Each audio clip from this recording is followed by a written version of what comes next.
My name is Lindsay Cummings, and welcome to part 2 of the How to Get Published video series. If you guys are watching this video and you have not watched part 1 of How to Get Published, I will leave a link down below. Many of you guys were excited about the prospect of getting an agent, learning about how to get an agent, but I am going to talk about editing for the next 2 videos. This is not going to be a massive in-depth editing series, but it's going to be kind of like a covering the basics. You guys can learn maybe some tips to get you started on editing, and then we'll head into the rest of the process after those 2 videos. Keep in mind that what I'm telling you guys is what has worked for me. I think, strangely enough, the one thing that every published author I know will say to people is that there's no wrong way to write a story, and there's really no wrong way to edit a story. Obviously, the most important part of writing a book is finishing the first draft.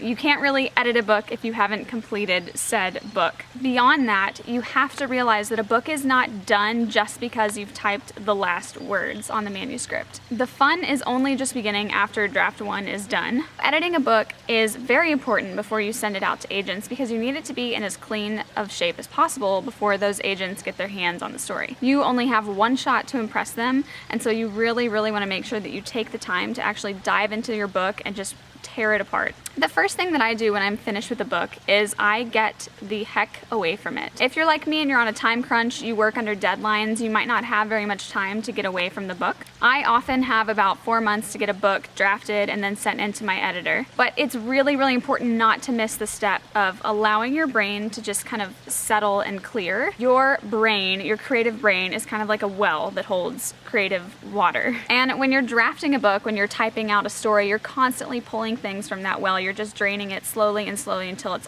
almost near the bottom. And I don't know about you guys, but when I'm done drafting a book, I feel just dead tired. There's a massive part of me that's just been removed and put somewhere else. And so you have to give yourself time to let that creative well kind of fill back up. You have to relax your brain and pull yourself away from the story, because if you're just going to finish it and go straight into trying to fix it, you aren't going to see as many problems as you typically would. A lot of times when you're writing a story, it's like you're hyper focused on it. You're right here staring at the pages and all the characters and the plot, and you stop seeing all the cracks and the flaws in it because you've been so close to it for so long that you see the close-up image, but you don't see the big landscape. So a couple different ways that you can still work on the book while not actually working on the book. I know it sounds weird. Just because you're not writing it does not mean you aren't still getting inspiration. And some of the ways that I do that are I will make a Spotify playlist of music that really kind of inspires me, gives me the same feelings that I had when I was drafting the book.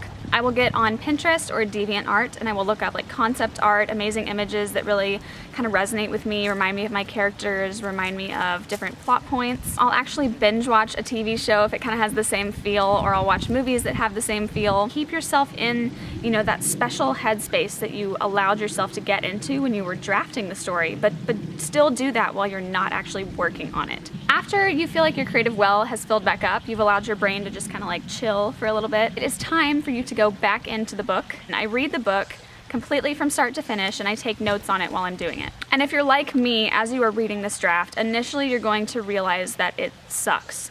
But it doesn't suck, actually. It's a work in progress. And so you have to keep yourself in a positive headspace while you're reading through this draft, because it's easy to feel man, I really missed the mark on this, and I really just wish I could do it differently. But that's the whole point of editing. You get another chance, and beyond that, you get another chance, and you keep working until you get it right. So as I read the story, I look for several different things. The main ones I look for are plot, characters, settings, and recently I have discovered how important really getting the dialogue right is. So as I'm reading through the story, I look for parts that are slow in pacing. I look for places where my characters seem to fall flat, almost like they're 2D. I look for places where the dialogue almost feels cheesy or super unrealistic, no one would ever say that. No guy would ever look at you and be like, your eyes are like diamonds, Lindsay.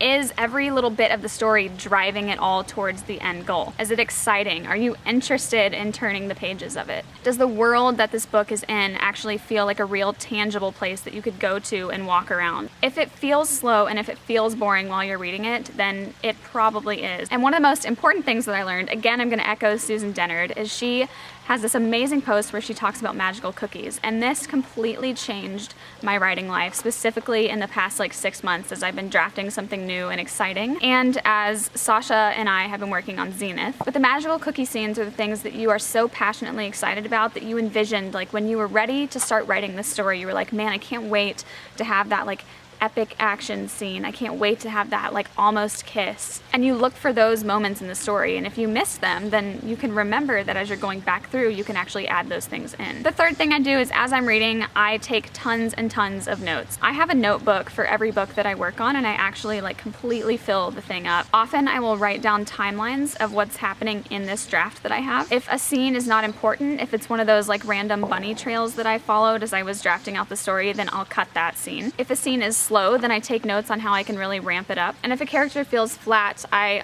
will write down what I know about the character, and then I'll write down things that I want to add about them. What do they like? What do they dislike? What are their dreams and aspirations? What are they terrified of? Sometimes as I'm reading, I realize that the story is missing like an entire character, and then I realize they need an entire plot line, and they just become this like huge person. Where are you two going?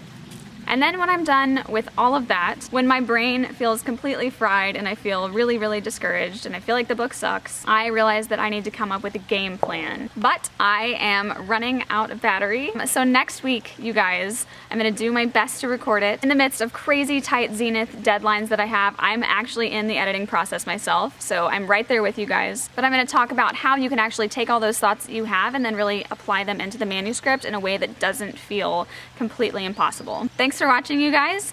I love you. God loves you. Do not forget to love yourself. Please subscribe. Good luck writing. Don't forget to dream. Don't forget to finish the book. Don't forget to edit. Don't forget all the million things that I've said to you. And I will see you guys next time. Bye.